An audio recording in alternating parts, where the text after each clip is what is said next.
Aujourd'hui, c'est la vidéo numéro 3 qui va être consacrée au notaire et qui correspond au dossier que nous avons déposé, au dossier volumineux que nous avons déposé chez la garde des Sceaux, Christiane Taubira.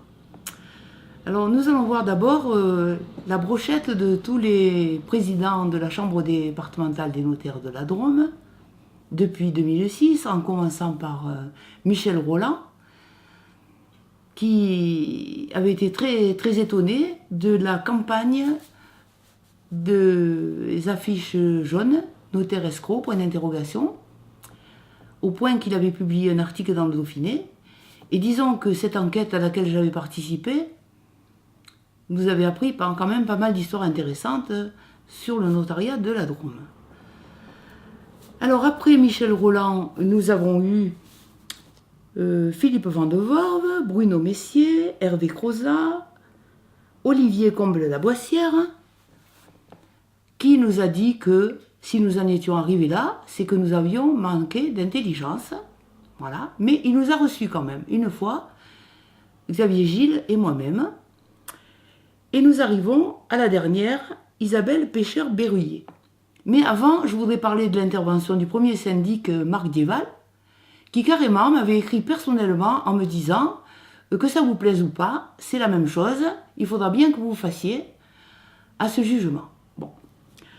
Alors Isabelle Pêcheur-Berruyer a reçu de la part du Conseil supérieur du notariat, du vice-président du Sénat, l'ordre d'examiner attentivement notre dossier et de les informer des conclusions qu'elle en tirait. Or, j'ai l'impression qu'à la Chambre départementale des notaires, ce dossier a été fortement épuré depuis le début, et je ne pense pas qu'elle puisse examiner de façon objective notre situation, mais cela n'empêchait pas de nous inviter, de nous convoquer, ou de demander des explications ou des documents qu'on aurait pu lui fournir. Ces documents, de toute manière, ces documents sont visibles sur notre site www.succession-drome.com. Donc tout ce dont je fais état ici est lisible sur ce site. Alors nous avons déposé auprès de cette présidente de la Chambre départementale des notaires un engagement en responsabilité qui concerne 4 notaires de la Drôme. Alors le premier, c'est Vincent Béranger, donc qui est l'instigateur de cette lamentable histoire, alors qui a publié une attestation de propriété en attribuant tous les biens à la veuve sans que les enfants soient au courant. Ensuite, comme il y a eu des procédures, le notaire Béranger a été dessaisi et c'est Gérard Flandin, le notaire de Montélimar, qui a été désigné. Mais malgré tout, le notaire Béranger reste présent, puisqu'il lui écrit, il écrit à Gérard Flandin, il lui écrit, et Gérard Flandin nous dit: voilà le courrier que je viens de recevoir de Maître Béranger, et voilà un projet en 19 pages. Le seul et unique document qu'a reçu Maître Flandin. Alors, nous avons été vraiment très étonnés qu'il n'y ait pas 4 actes qui concernaient cette succession. 4 actes qu'on aurait pu nous demander, qui seront publiés, qui sont visibles par tout le monde. Dans le détail, vous le retrouverez sur la vidéo. Ensuite, comme les enfants, je dois quand même dire que les enfants, au début, ne voulaient rien. Le fils voulait le 4x4 du père, valeur 85 000 francs à l'époque, et la fille, un 6e de tout. Lettre à laquelle Béranger a répondu en disant: votre belle-mère est propriétaire de tous les biens, à charge de vous indemniser. Déjà, c'est étonnant que lorsque votre père meurt, on vous indemnise. En principe, on hérite, mais on n'est pas indemnisé.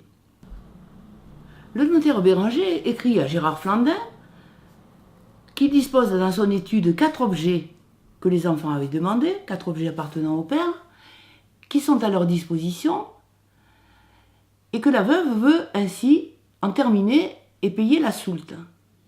Bon, comme nous sentons les pièges habituels que nous subissons, nous nous rendons chez le notaire Béranger, le mandataire Jacques Léon et moi, pressentant le piège, accompagné par l'huissier Muriel Dumas. Donc voilà le constat. Et bien nous en a pris, parce que nous trouvons 2 fusils. C'était 2 fusils, une collection de livres et une ménagère en argent pour les 2 enfants, qui avaient appartenu au père. Les 2 fusils qui étaient contre le mur, je regrette de ne pas avoir pris des photos, bien enveloppés dans du tissu blanc. Et lorsque le mandataire qui chassait avec Jacques Garcin les sort, on s'aperçoit qu'au lieu du Bréda, il s'agit d'un robuste de Manu France, et à la place du Darn, c'est aussi une épave. Alors nous laissons le robuste, et nous prenons l'épave pour servir de preuve. Le notaire Montagne adresse à chacun, à Xavier et à Yvan, un chèque de 7 734,66 € pour solde de tout compte, sans acte, sans signature, que les enfants s'empressent de lui renvoyer. Déjà, dans son partage établi, nous en reparlerons tout à l'heure, en 78 pages, il devait verser 12 221,24 €. Ça a pas mal diminué quand même, hein. Où est passée la différence, pour ça, on n'en sait rien. Et ensuite, quand on voit les pages 4, 39, 22, 40, 62, 10 de cet acte de partage-là, qui est passé, ça je le fais remarquer, de 19 pages à 78, eh bien, elles seront publiées. Quand vous lirez ces pages-là, on attribue toujours des vignes à Corinne, qui est morte en 2004. En 2009, on lui attribue toujours des vignes AOC arrachées en 2002. Ensuite, on veut régler le partage du fils, Yvan Garcin, qui est bien vivant par contre lui. Et finalement, on fait le partage du fils, du père, ça dérange personne, hein, ça ne les étonne même pas. On reviendra à ces pages-là, qui sont quand même édifiantes. Hein, parce qu'on trouve dans une page où la veuve s'octroie de la nourriture, des frais de deuil, des tickets d'Intermarché qui datent du mois de juillet 1994, alors que Jacques Garcin est mort le 30 août. Ensuite, des frais dentaires de la veuve, bref, des factures qui ne tiennent absolument pas debout, et qui ont été retirées par l'expert, parce qu'il y a eu quand même un rapport d'expertise, et qui sont revenus, grâce à son avocate, sous forme de dires. Ce qui fait que la note s'amplifie, pour en arriver à remplir 78 pages quand même. Que le notaire n'assume pas, que le notaire Henri Montagne n'assume pas. Il ne peut absolument pas avoir été le rédacteur de cet acte. Parce qu'on attribue aux enfants aussi un quart de remorque porte-bateau, et remorque porte-bateau qui n'appartenait même pas à Jacques Garcin. Et ensuite, elle écrit qu'elle s'attribue ma moitié, il faut respecter ce langage, hein, ma moitié de l'indivision, ma moitié de la communauté et mon tiers par testament. Alors, par rapport aux fractions, combien ça fait ça? Un demi plus un tiers égale. Hein, et puis, le notaire Montagne ne s'est même pas aperçu que dans ma moitié de l'indivision, il y avait déjà le tout, et qu'on comptait 3 fois les mêmes biens. Les enfants ont été reçus par le juge des affaires familiales, le juge Beau-Bernard, qui constate qu'aucun accord n'est possible, et disons que tout est clôturé par là. Et parallèlement, notre notaire de famille, qui était notre notaire depuis Saint-Martin, Claude-Paul Delmas, était notre notaire depuis 1975, et il accepte de faire un partage amiable, parce qu'on s'aperçoit qu'une loi qui est sortie le 1er janvier 2007, l'article 841.1, va nous permettre de régler l'indivision, puisque les enfants représentent les 2 tiers. Donc ils adressent disons des propositions et puis des sommations à la veuve, qui est en ce moment, qui est pour 3 ans à La Réunion, et qui change 3 fois d'adresse. Hein. Une fois c'est rue de Bordeaux, une autre fois c'est impasse des Margosiers, ce qui fait que l'huissier de La Réunion, Bernard Malardet, qui a fait son travail très très bien, a du mal à la trouver, mais après un procès-verbal de recherche infructueuse, elle est quand même obligée de signer. Il est remarquable que dans le résumé de la succession, commencé par Maître Delmas le 28 juillet 2008, et continué par deux experts en comptabilité, la part de chaque enfant s'élevait à 326 802,06 euros. Hein.